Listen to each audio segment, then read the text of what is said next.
क्या कारण है, ये जानकारी भी हमारे लोगों के पास नहीं है। क्योंकि कारण ये है कि जो अंग्रेज भारत पर राज कर रहे थे या भारत में भारत को गुलाम बनाए हुए थे, वो अंग्रेज अपने देश में डेमोक्रेसी चलाते थे और यहाँ अगर कोई गलत बात होती है तो ब्रिटिश पार्लियामेंट में सवाल उठते थे। जो अपोजिशन पार्टी है वो अंग्रेजों की पार्टी है, रूलिंग पार्टी अंग्रेजों की है, वो अपोजिशन पार्टी भारत के तरफ से वहां बोलती थी।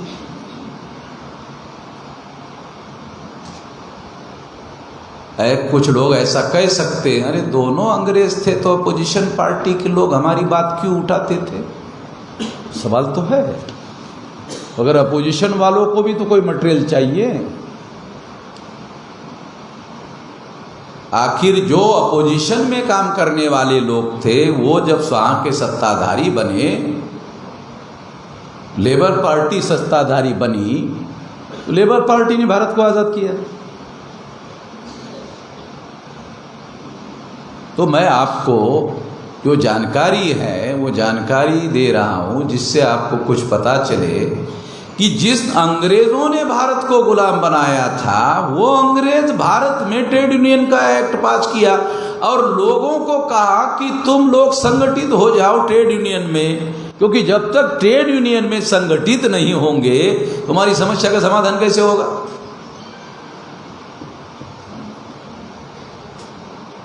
दूसरी बात, ये जो वर्णा सिस्टम में शूद्र लोग हैं इनको 3743 जाति के टुकड़ों में बांटा। ब्राह्मण कहते हैं अंग्रेजों ने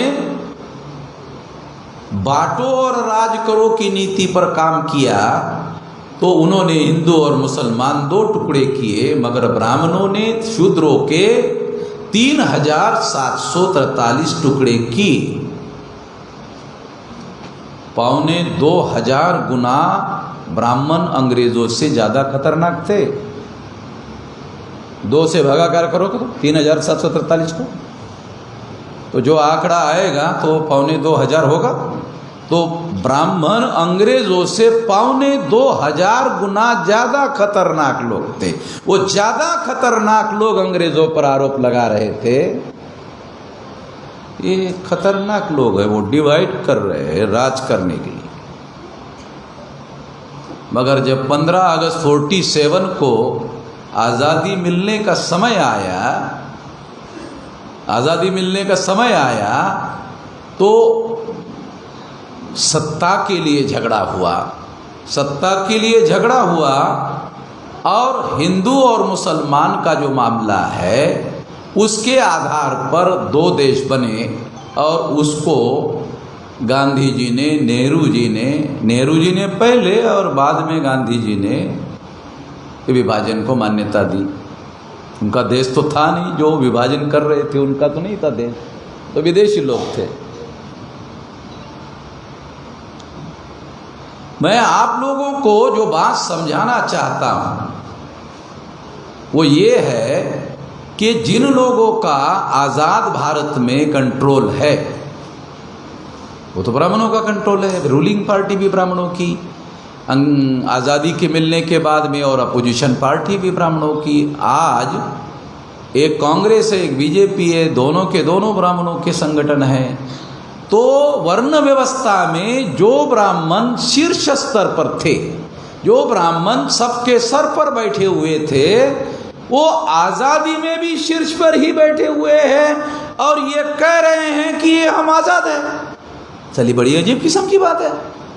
जब मैं ये बात लोगों को समझाता हूं तो लोगों को भी ये बात सुनना नहीं चाहते। इतने गधे लोग हैं हमारे, जो उनको बात समझनी चाहिए। अगर यही तुमको समझ में नहीं आता तो क्या कर लोगे? कौन सा तीर मार लोगे?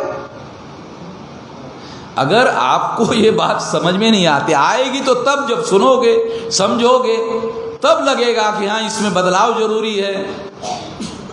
बदलाव जरूरी है तो बदलाव इच्छा मात्र से थोड़ी होता है। कि मेरी इच्छा है बदलाव हो जाए। सपने देखने से बदलाव होता है क्या? सपने देखने से बदलाव नहीं होता, सपने देखने से परिवर्तन नहीं होता। दीर्घ उद्योग करना पड़ता है और संगठित शक्ति के बगैर दुनिया में कोई परिवर्तन आया है कोई उदाहरण? कोई उदाहरण तो उपलब्ध है नहीं। ये बात हम लोगों को बहुत मजबूती से समझना होगा और गहराई से समझना होगा। और आपको समझ में आई, ये समझ में आई, ये कैसे माना जा सकता है? उसका भी कोई मापदंड होना चाहिए ना। नहीं, मुझे समझ में आई। कैसे? तुम कह रहे हो इसकी? नहीं, आ गई है। और कैसे? तुम एक आदमी को संगठित करने का काम नहीं कर रहे हो। अगर तुम ज्यादा से ज्यादा लोगों को जगाओगे, ज्यादा से ज्यादा लोगों को इकट्ठा करोगे, ज्यादा से ज्यादा लोगों को संगठित करने का काम करोगे, तब माना जाए हाँ तुम्हें समझ में आया है। नहीं, मुझे समझ में आ गया। अब कुछ कर ही नहीं रहा है, कुछ नहीं कर रहा है। एक अपने घर के पड़ोसी को नहीं बता रहा है। नहीं, उससे मैं जब ने पूछा क्यों नहीं समझ, नहीं उसके मेरे मतभेद है। अबे पड़ोसी के साथ भी मतभेद? कम से कम पड़ोसी के साथ तो मिलकर रहे। तू बीमार पड़ेगा, तेरा परिवार बीमार पड़ेगा या संकट में आएगा तो सबसे पहले पड़ोसी ही आएगा। तो मैं आप लोगों को जो बात समझाना चाहता हूं वो ये है कि यदि ये बात हमें समझ में नहीं आती तो हमारे अंदर बदलाव नहीं होगा। अगर हमारे अंदर बदलाव नहीं होगा तो फिर आप दुनिया से बदलाव चाहते हो, वो कैसे होगा? आप अपने अंदर बदलाव नहीं लाते हो तो आप दुनिया से बदलाव चाहते हो, परिवर्तन चाहते हो। आपका सैलरी बढ़ना चाहिए, आपका मानधन बढ़ना चाहिए, ऐसा चाहते हो। क्यों बढ़ेगा? तो क्यों बढ़ाना चाहिए? वो तो यही कहते हैं ना, क्यों बढ़ाना चाहिए? तुम इसी लायक हो। वो ऐसा कहते हैं, तुम तो इसी लायक हो।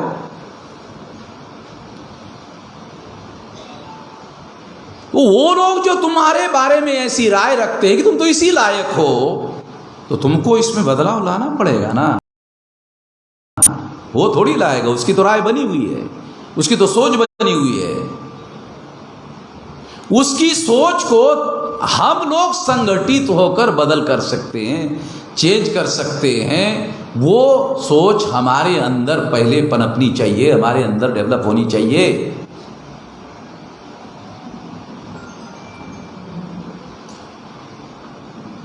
जब ऐसा होगा तो हम दूसरे अंदर अपने से बाहर बदलाव करने का काम शुरू कर सकते हैं। उसके लिए हमें प्रयास, ज़्यादा से ज़्यादा जागरूक प्रयास, विचार पूर्वक किया जाने वाली कोशिश हमको करनी चाहिए, योजनाबद्ध करना चाहिए, विचार पूर्वक करना चाहिए।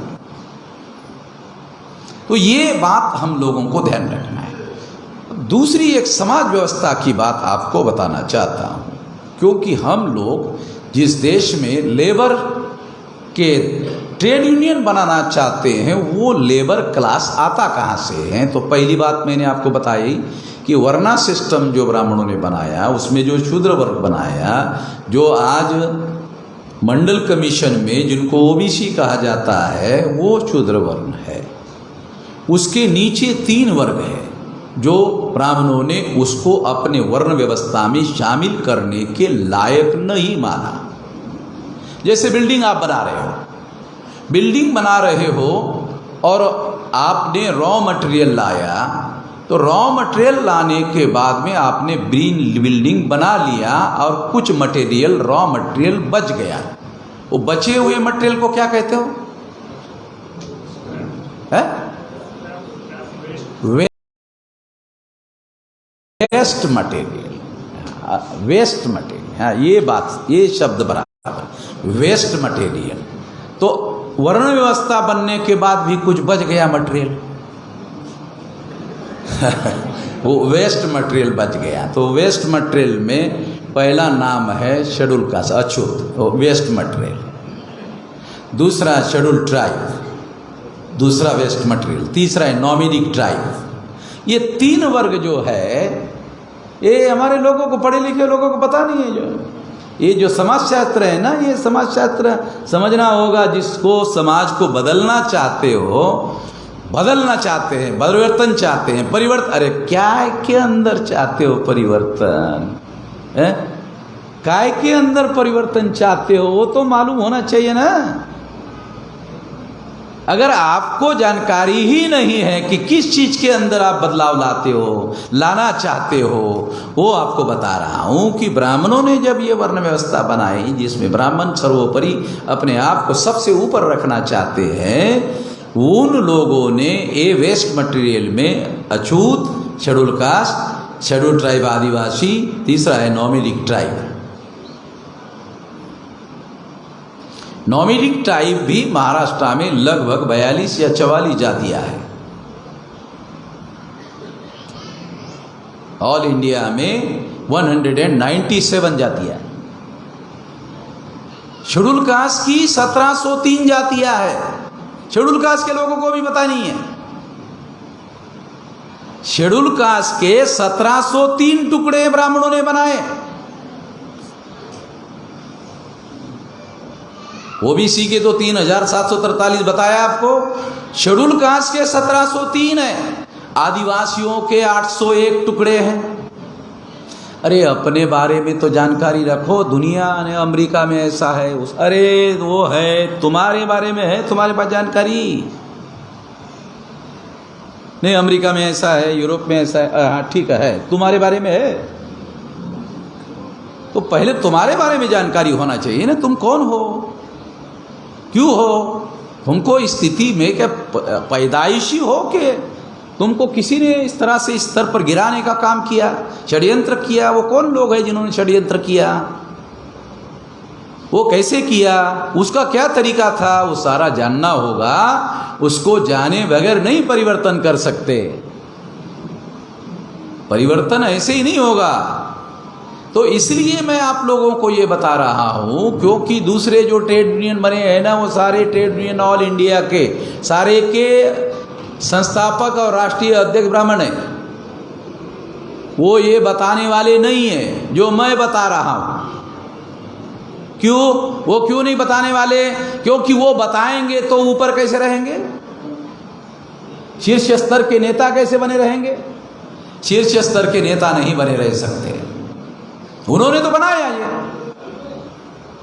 और ट्रेड यूनियन में भी वो लोग ब्राह्मण ही सर्वोपरि बने रहना चाहते थे और उनके ही नियंत्रण में ट्रेड यूनियन बनी। आज भी जो सबसे बड़े ट्रेड यूनियन हैं उनके सारे नेता ब्राह्मण हैं।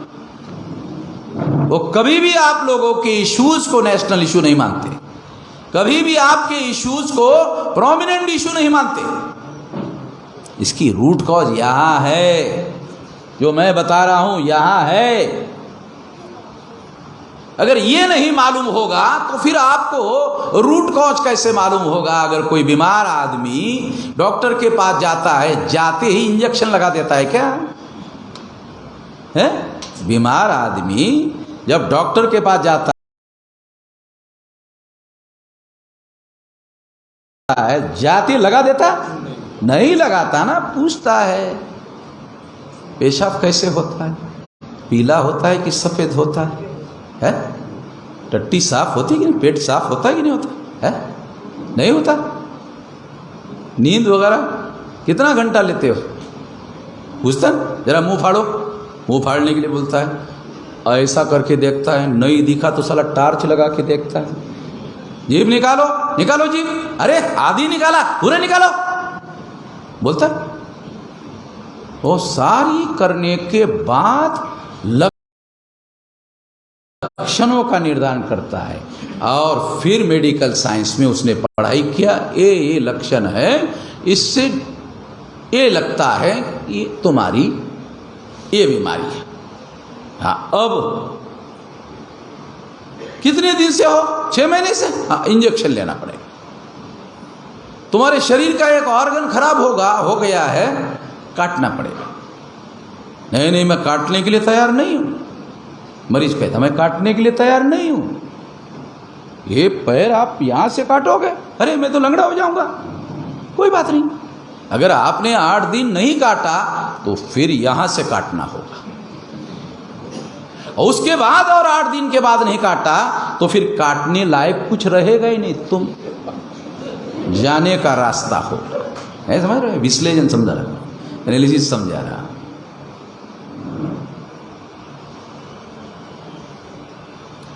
तो समस्या का समाधान करने का साइंटिफिक मेथड है, मेथडोलॉजी है, और दुनिया में वो ज्ञान उपलब्ध है, उसका उपयोग करना होगा। आप मनमानी तरीके से कुछ भी करना चाहोगे तो नहीं होगा। अगर जबरदस्ती करोगे तो इलाज से मरीज मरेगा, इलाज से मरीज मर जाए। इलाज से दुरुस्त होना चाहिए ना, इलाज से ही मरेगा। क्यों? मनमानी करोगे, मनमानी करोगे तो इलाज से मरेगा। मैं आप लोगों को ये इसलिए समझा रहा हूं कि जो शेड्यूल कास्ट के लोग हैं, शेड्यूल ट्राइब के लोग हैं, नॉमिनिक ट्राइब के लोग हैं, एमबीसी के लोग हैं, ओबीसी के लोग हैं, उनकी ये समस्या है, और इनके पढ़े लिखे लोग इस पर बात नहीं करना चाहते हैं, चर्चा नहीं करना चाहते हैं। उल्टा क्या सलाह देते हैं? अरे मेश्राम साहब, गड़े मुर्दे क्यों उखाड़ रहे हो? मुझे बोलते, अरे मेश्राम साहब, गड़े मुर्दे क्यों उखाड़ रहे हो? मैंने उसको पूछा, भारत के तमाम यूनिवर्सिटी में इतिहास पढ़ाया जाता है क्या? हाँ। तो वो क्या करते हैं? गड़े मुर्दे उखाड़ते कि पर्दा डालते? साले गधे की औलाद हमारे जो लोग हैं ना, वो professor, head of department, PhD है, कैसे करेंगे? कुछ सामान्य ज्ञान अगर हम लोग अपने जीवन में, छोटा मोटा मामला नहीं है, संगठित रूप से काम करने के लिए आपको दुनिया में उपलब्ध ज्ञान का ही उपयोग करना होगा, और आपको मन में जैसे लगता है वैसे करने के लिए कोई अलाउ नहीं है। और इधर हमारे तरफ ये आरएमबी केस है ना, इधर मैं हूँ, है, इधर मैं हूँ, राष्ट्रीय अध्यक्ष मैं हूँ, तो इधर कुछ भी करने के लिए अलाउ नहीं है। इधर दिमाग से काम चलेगा। तो मैं जानता हूं हमारे लोगों की जो थिंकिंग है, मेथोलॉजिकल थिंकिंग है, सोचने का तौर तरीका है, वो सही नहीं है। वो क्यों लोगों ने जो एजुकेशन लिया है, वो सब उनका दिमाग बिगाड़ने का एजुकेशन लिया है, तो सुधारना पड़ेगा। मेरी समस्या ये है कि जो दिमाग में कचरा भरा है वो निकालना पड़ता है और फिर अच्छा डालना पड़ता है। दो काम करना पड़ता है। दिमाग में भरा हुआ है ना, वो जो सिलेबस ब्राह्मणों का, वो कचरा भरा हुआ है, वो निकालना है फिर भरना है, डबल काम करना पड़ता है, तब जा करके उसमें थोड़ा सा संग्रह होता है तो काम करता है। मैं आप लोगों को इसलिए ये बातें समझा रहा हूं क्योंकि मैं तो आपको फिर 5 दिन का ट्रेनिंग देता हूं, फिर एक बार देता हूं, दूसरी बार देता हूं, तीसरी बार देता हूं, 5 दिन तक अकेला ही बोलता हूं, तो भी कचरा साफ नहीं होता। 2-3 हजार साल से पहले कचरा भर रहे हैं हमारे लोगों के दिमाग में।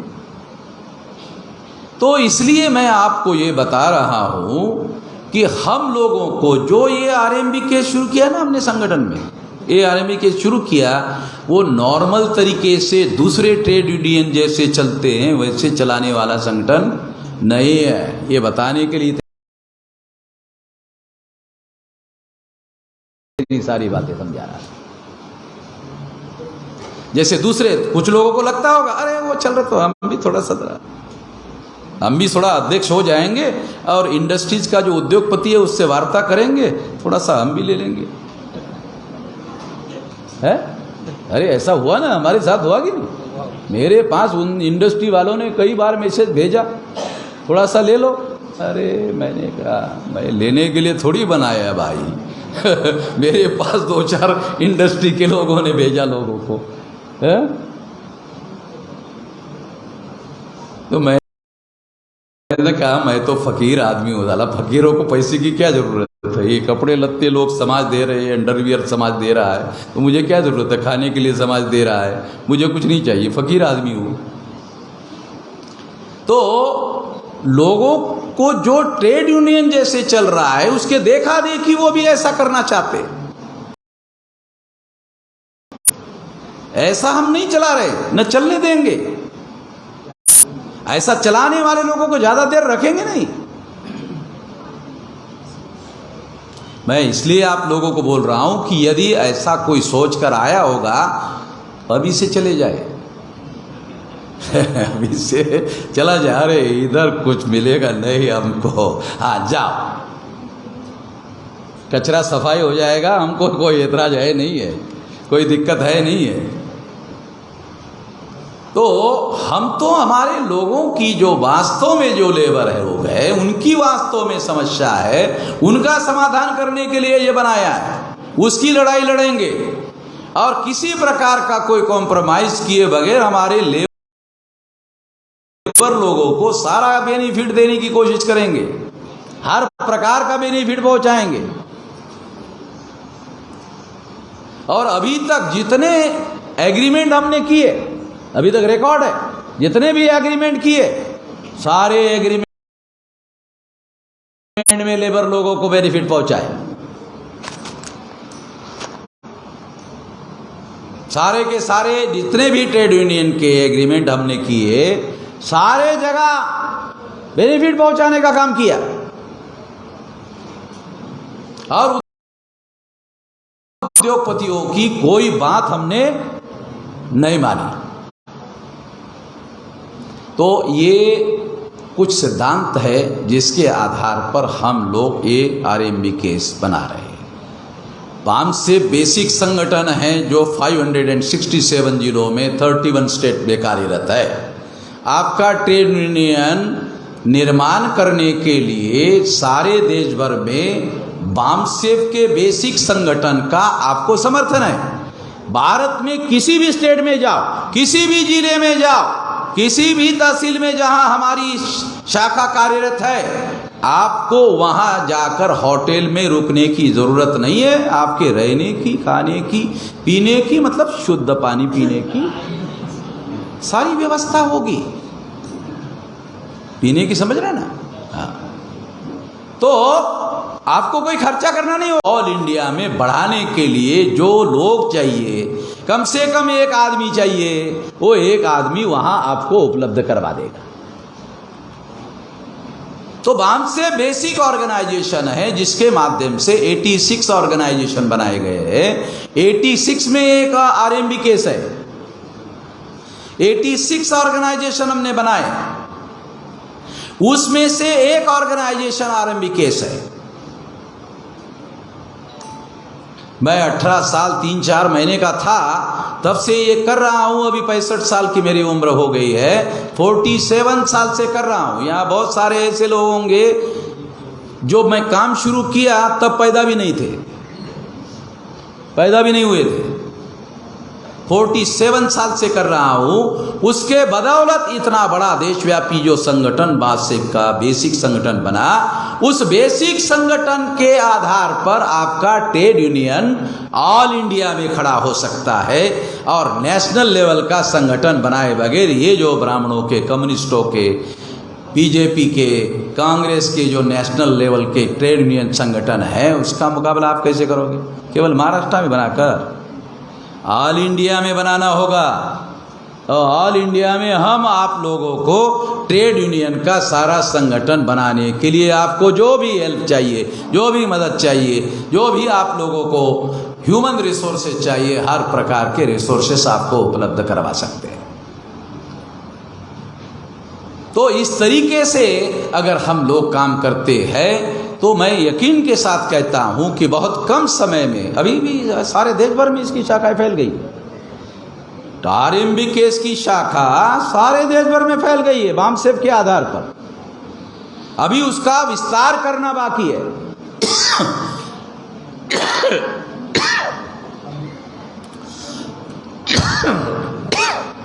इसका आप विस्तार करो। विस्तार करने के लिए भी हम लोग आपको हेल्प करेंगे।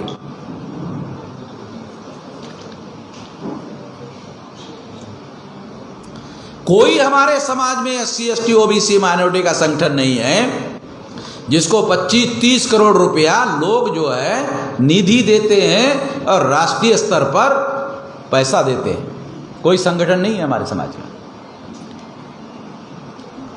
SC ST OBC माइनॉरिटी का, किसी का नहीं है। इतना बड़ा संगठन है।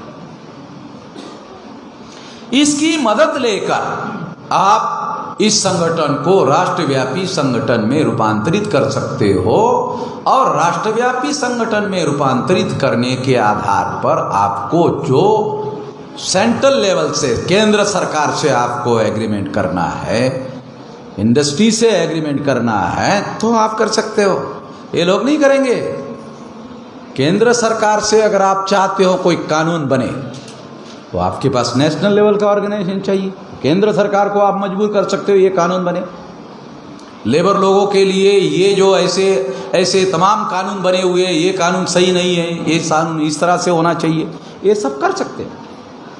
और इसके लिए जो भी आप लोगों को हेल्प चाहिए बेसिक नेटवर्क का, वो सारा का सारा आपको बामसेफ के द्वारा उपलब्ध हो जाएगा।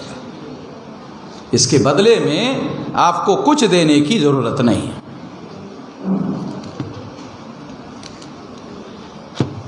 आप लोगों को याद होगा कि 5 मार्च 2019 को हमने रिजर्वेशन के संबंध में या रिजर्वेशन इन प्रमोशन के संबंध में भारत बंद किया था। टीचर्स लोगों के रेफरेंस में, प्रोफेसर लोगों के रेफरेंस में। मैंने कुछ प्रोफेसर को पूछा, तुम आंदोलन कर सकते क्या? है औकात तुम्हारी? वो प्रोफेसरों के लिए, उन लोगों के लिए देशव्यापी भारत बंद करवाए 5 मार्च 2019 को, और नरेंद्र मोदी को पार्लियामेंट में कानून पास करने के लिए मजबूर किया। और नरेंद्र मोदी ने कानून पास किया। नरेंद्र मोदी कितना अकड़ू आदमी जानते हो? है कितना अकड़ू है। उसको सीधा किया ऐसे 5 मार्च 2019 को पार्लियामेंट में कानून पास करवाया। मंत्रिमंडल में रेजोल्यूशन पास नहीं करवाया, पार्लियामेंट में कानून पास करवाया। द डिफरेंस बिटवीन एग्जीक्यूटिव्स, मंत्रिमंडल और पार्लियामेंट, इतना बड़ा भारत बंद करवाया था। तो ये संगठित शक्ति के बल पर हुआ। इस संगठित शक्ति के बल का आप तमाम लोगों को बेनिफिट होगा। यहाँ पर महिलाएं बड़ी संख्या में उपस्थित है और ख़ास तौर पर आशा वर्कर यहाँ उपस्थित है।